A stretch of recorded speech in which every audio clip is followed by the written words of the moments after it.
Hi friends, இன்னைக்கு நம்ம பார்க்குற வீடியோ என்ன அப்படின்னு சொல்லி பார்த்தீங்கன்னா, பேசாதவங்கிட்ட போய் கெஞ்சாதீங்க, மயக்க கற்றுக்கொள்ளுங்க. நிச்சயமா உங்களை தேடி ஓடி வருவாங்க. இது உங்க வாழ்க்கைக்கு பயனுள்ளதா இருக்கும் அப்படின்னு சொல்லி நினைக்கிறேன். அதனால லாஸ்ட் வரை ஸ்கிப் பண்ணாம பாருங்க. இப்ப நம்ம வீடியோக்குள்ள போகலாமா? பாருங்க, நேசிச்ச உறவு நம்ம கெஞ்சி போய் அந்த அன்பை பெறணும்னு கிடையாதுங்க. இந்த மயக்க ஆற்றல நீங்க உங்க வாழ்க்கையில கடைபிடிச்சதுன்னா நிச்சயமா அவங்க தேடி வருவாங்க. முதல் என்ன அப்படின்னு சொல்லி பாத்தீங்கன்னா, அதிகமாக கிடைக்கிற ஒரு நபரா இருக்காதீங்க. வாழ்க்கையில எப்ப பார்த்தாலும் உங்களை பார்த்தா பேசலாம், உங்ககிட்ட பழகலாம், எனி டைம் உங்ககிட்ட கான்டாக்ட் பண்ணலாம் அப்படிங்கிற அந்த சூழ்நிலையை நீங்க மாற்ற கற்றுக்கணும். இப்போ ஒரு சந்தையில ஒரு பொருள் எளிதா கிடைக்குது அப்படின்னா அந்த பொருளோட ரேட் பாருங்க, நல்ல சீப்பா இருக்கும். அதே இது அந்த பொருள் கிடைக்கிறதே கஷ்டம் அப்படின்னா அந்த பொருளை வாங்குறது ரொம்ப ரொம்ப காஸ்ட்லியா இருக்கும். அதுதாங்க இப்போ எக்ஸாம்பிளுக்கு சொல்றேன். ஒரு தண்ணி நமக்கு எப்பவும் கிடைக்கிற ஒரு பொருளா இருக்கிறதுனால அந்த தண்ணிக்கு அருமை யாருக்கும் தெரியறது இல்ல. அந்த தண்ணியை ஈஸா செலவு பண்றாங்க. அதே மாதிரி பூமிக்கு அடியில பல மடங்கு தோன்றின பிறகு கிடைக்கிற அந்த வைரத்துக்கு மதிப்பு அதிகமா இருக்கு. அது எப்பமாவது கிடைக்குது ஒரு அப்படிங்கும் போது அதனுடைய மதிப்பு அதிகமா இருக்கு. இது எதுக்காக எக்ஸாம்பிள் சொல்றேன் அப்படின்னா, நீங்க எப்பவுமே ஒரு கிடைக்கிற ஒரு பர்சனா இருக்கும் போது நிச்சயமா நீங்க அலட்சியப்படுத்தப்படுவீங்க. உங்களை பார்க்க கஷ்டம், உங்ககிட்ட பேச கஷ்டம் அப்படிங்கும் போது உங்களுடைய மதிப்பு தானாவே உயரும். நீங்க எப்பவும் எளிதா கிடைக்கிற ஒரு நபரா இருக்காதீங்க. எப்பவுமே உங்களை நீங்க பிஸியா மாத்திக்கங்க. யாரும் உங்களை பார்க்க முடியாது, யாருமே உங்ககிட்ட நிசாரமா கான்டாக்ட் பண்ண முடியாது அப்படிங்கிற ஒரு சூழ்நிலை வரும்போது ஆட்டோமேட்டிக்காவே உங்களை பார்க்கணும், உங்ககிட்ட பேசணும் அப்படிங்கிற அந்த ஆசை மனிதனுடைய மனசுக்குள் வரும். நீங்க நேசிக்கிற நபர் உங்ககிட்ட பேசணும் அப்படின்னு சொல்லி அவங்க உங்களை தேடி வராங்க அப்படின்னா நீங்க அவங்க கிட்ட ஓடி போய் நிக்காதீங்க. ஏன்னா நீங்க உடனே கிடைக்கும் போது அவங்களுக்கு இவங்க எப்ப பார்த்தாலும் இவங்களை பார்க்கலாம், எப்ப பார்த்தாலும் இவங்களை பேசலாம் அப்படின்னு சொல்லி அவங்களுக்கு தோணும். அதே போல ஒரு மெசேஜ் அனுப்புறாங்க அப்படின்னா உடனே ரிப்ளை பண்ணாதீங்க. அப்ப இவங்களுக்கு வேற வேலையே இல்லை அப்படிங்கிற அந்த முடிவுக்கு வந்துருவாங்க. அதனாலதான் நீங்க எப்பவுமே பிஸியா இருக்கிற மாதிரி காணிச்சுக்கிடுங்க. அவங்க கிட்ட ஏதாவது உங்களை பார்த்து பேச வந்தா வேற பாரு, எனக்கு கொஞ்சம் ஒர்க் இருக்கு, நான் பிஸியா இருக்கிறேன், தயவு செய்து மன்னிச்சுக்கோ, நான் உங்ககிட்ட ஃப்ரீயான பிறகு பேசுறேன் அப்படின்னு சொல்லி சொல்லுங்க. அப்பதான் உங்களை அலட்சியப்படுத்துறது குறையும். ரெண்டாவது பாயிண்ட் என்ன அப்படின்னா, திறந்த புத்தகமா இருக்காதீங்க. ஏன் அப்படி சொல்றேன் அப்படின்னா, நிறைய பேர் பண்ற பெரிய தப்பு என்ன தெரியுமா? அவங்க கிட்ட ரொம்ப அன்பா இருக்கிறேன், ரொம்ப பாசமா இருக்கிறேன், அதனால நான் எதுவுமே ஒழிச்சு மறைக்க மாட்டேன், எல்லாருக்கும் நான் உண்மையா இருப்பேன் அப்படின்னு சொல்லி அவங்க வாழ்க்கையில நடந்த கடந்த கால ஏமாற்றங்கள், நிகழ்வுகள், மனசுல இருக்கிற வலி, வேதனை எல்லாத்தையும் போய் சொல்றது. அப்போ கேட்டுட்டு இருக்கவங்க முதல்ல என்ன பண்ணுவாங்க, இன்ட்ரெஸ்டா கேட்டுட்டு இருப்பாங்க. லாஸ்ட்ல உங்களை பற்றி எல்லாமே தெரிஞ்ச பிறகு உங்களை அலட்சியப்படுத்த கூடும். அதனால உங்க வாழ்க்கையில நடக்கிற எல்லா விஷயங்களையும் நீங்க நேசிக்கிற அந்த நபர்கிட்ட சொல்லிதான் ஆகணும் அப்படின்னு சொல்லி எல்லா விஷயங்களையும் திறந்த புத்தகம் மாதிரி சொல்லவே சொல்லாதீங்க. பாருங்க, நிறைய பேர் பண்ற தப்பு என்ன தெரியுமா? அவங்க கிட்ட ரொம்ப அன்பை வச்சுட்டேன், ரொம்ப நான் பாசமா பழகிட்டேன், அவன் மேல உயிரே வச்சிருக்கேன், அதனால என் வாழ்க்கையில இருக்கிற எல்லா விஷயங்களையும் நான் அவங்க கிட்ட சொல்லுவேன் அப்படின்னு சொல்லி சொல்லும் போது அவங்களுக்கு அவங்களே சூன்யம் வைக்கிறாங்க. எக்ஸாம்பிளுக்கு சொல்றேன், ஒரு படம் பார்க்க போறீங்கன்னு வைங்களேன், அது ரொம்ப திகிலான ஒரு படம் அப்படிங்கும் போது அதனுடைய எந்த பாயிண்ட் உங்களுக்கு நேரடிவ் தெரிஞ்சிச்சுன்னா அவங்க இவங்க இவ்வளவுதானா, இதுதானா முடிவு இந்த பிலிமுக்கு அப்படின்னு சொல்லிட்டு அந்த பிலிமா முதல்ல ஒரு 10 நிமிஷத்துலயே அதனுடைய சுவாரஸ்யம் முடிஞ்ச பிறகு இன்ட்ரெஸ்டா பாப்பீங்களா, இல்லைன்னா சலிச்சு போய் பாப்பீங்களா? சலிச்சு போய் தானே பாப்பீங்க. அதே மாதிரிதான் உங்க வாழ்க்கையில நடக்கிற எல்லா விஷயங்களும் தெரிஞ்சிச்சுன்னா ஆட்டோமேட்டிக்காவே உங்க மீது ஒரு சலிப்பு தன்மை வந்துடும். அதனாலதான் சொல்றேன், திறந்த புத்தகமா இருக்கவே இருக்காதீங்க.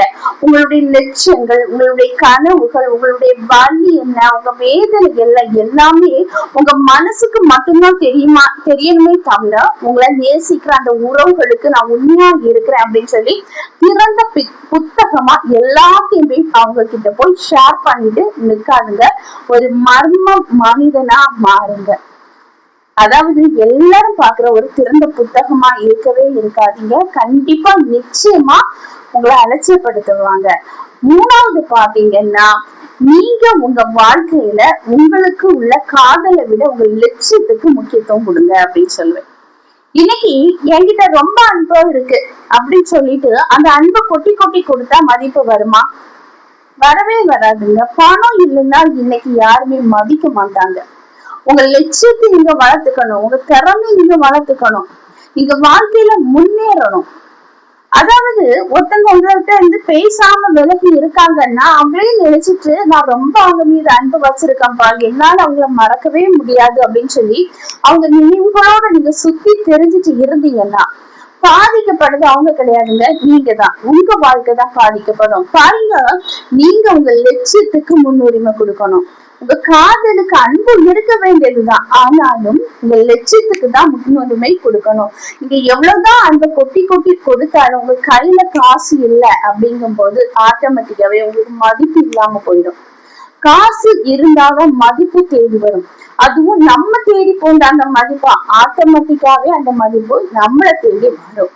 அதனால உங்க வாழ்க்கையில உங்க திறமை நீங்க வளர்த்துக்குங்க, உங்க லட்சியத்தை நீங்க வளர்த்துக்குங்க. உங்க வாழ்க்கை முன்னேறணும், அதுதான் உங்களுடைய பெரிய கனவா இருக்கணுமே தவிர நீங்க அடுத்தவங்க நம்மள விலகி போயிட்டாங்க, நம்மள அலட்சியப்படுத்துறாங்க, நம்மள வேதனைக்கு உள்ளாக்குறாங்க அப்படின்னு சொல்லி அவங்களுடைய நினைவுகளோட நீங்க சுத்தி தெரிஞ்சுட்டு இருந்தீங்கன்னா நிச்சயமா ஒரு நாள் உங்க வாழ்க்கையில முன்னேற்றம் இல்லாம அவங்க உங்களை விட்டு விலகி போகக்கூடிய ஒரு சூழ்நிலை வரும். பாருங்க, நீங்க எப்பவுமே கிடைக்கிற ஒரு பொருளா இல்லாம உங்க லட்சியத்துல நீங்க கவனத்தை செலுத்தும் போது இந்த மனிதனுடைய மனம் என்ன பண்ணும் அப்படின்னு சொல்லி பார்க்கும்போது முதல்ல அவங்க உங்களை அலட்சியப்படுத்துவாங்க, பேசாம இருப்பாங்க. பேசாம இருந்துட்டு ஒரு வாரம் இருப்பாங்க. அப்போ அவங்களுக்கு அகந்த தலைக்கேறி பாரு, எப்படினாலும் அவன் என்னை தேடி வருவான், இல்லைன்னா அவள் என்னை தேடி வருவா அப்படின்னு சொல்லி அவங்க அகந்த தலைக்கு மேல ஏறி இருந்துகிட்டு எதிர்பார்த்து காத்திருப்பாங்க. ஒரு வாரம் போய் 2வது வாரம் நீங்க அவங்க கிட்ட பேசாம அமைதியா இருக்கும் போது நீங்க என்ன பண்ணுவீங்க? உங்க வாழ்க்கையில நீங்க கவனத்தை செலுத்தும் போது அந்த மனிதனுடைய பேசாம அவாய்ட் பண்ணிட்டு போவாங்க பாருங்க. அவங்களுடைய எண்ணங்கள் உங்களை யோசிக்க தொடங்கும். 2 வாரம் ஆகியும் இவங்க நம்மகிட்ட பேசல, முந்தியெல்லாம் இவங்க இப்படி இருக்க மாட்டாங்க, இவங்களுக்கு என்னதான் ஆயிடுச்சு அப்படின்னு சொல்லி உங்களை தேட தொடங்குவாங்க. 3வது வாரம் ஒரு பயம் அவங்களுக்குள்ள வரும். என்னடா 3 வாரம் ஆகுது, இன்னும் ஒரு பேசல, கொஞ்சம் மாறிட்டாங்களோ, நம்மளை விட்டு விலகி போயிட்டாங்களோ, இல்லைன்னா இன்னொரு உறவு அவங்கள நாடி வந்து அவங்க கிட்ட பேசிட்டு இருக்காங்களா, நம்மள மறந்துட்டாங்களா அப்படிங்கிற அந்த கொஸ்டின் அவங்க மனசுக்குள்ள பல கேள்விகளை கேட்டுட்டு இருக்கும். நீங்க தேடி போகாம அவங்களே தேடி வருவாங்க. 4வது பாத்தீங்கன்னா, அன்பை பிச்சை எடுக்காதீங்க. நிறைய பேர் மெசேஜ் பண்றது, கால் பண்றது, அவங்க எதிரில இருக்கிறவங்க பேசாம இருக்கிறவங்க அலட்சியப்படுத்தும் போது மனசளவுல நொடிஞ்சு போயிருப்பாங்க. மெசேஜ் பண்ணும்போது ரிப்ளை கொடுக்கறது கிடையாது. சரி, ரிப்ளை தான் தரல அப்படின்னு சொல்லி கால் பண்ணா கால் கட் பண்ணி விடுவாங்க அவங்க. ஆனா அடுத்தவங்க கிட்ட ரொம்ப சிரிச்சு பேசுவாங்க உங்க கண் காணும்படி. அப்ப உங்க மனசு எவ்வளவு வலிக்கும், எவ்வளவு வேதனைக்குள்ள வரும். அப்போ அந்த அன்பை பிச்சை எடுத்துதான் பெறணும்னு கிடையாதுங்க. நீங்க அன்புக்காக கையேந்தி போய் நிற்பீங்க. என்னால உன் அன்பு இல்லாம வாழவே முடியாது அப்படின்னு சொல்லி கதறி அழுவீங்க. அதெல்லாம் அவங்களுக்கு பெரிய பொருட்டாவே தெரியாது.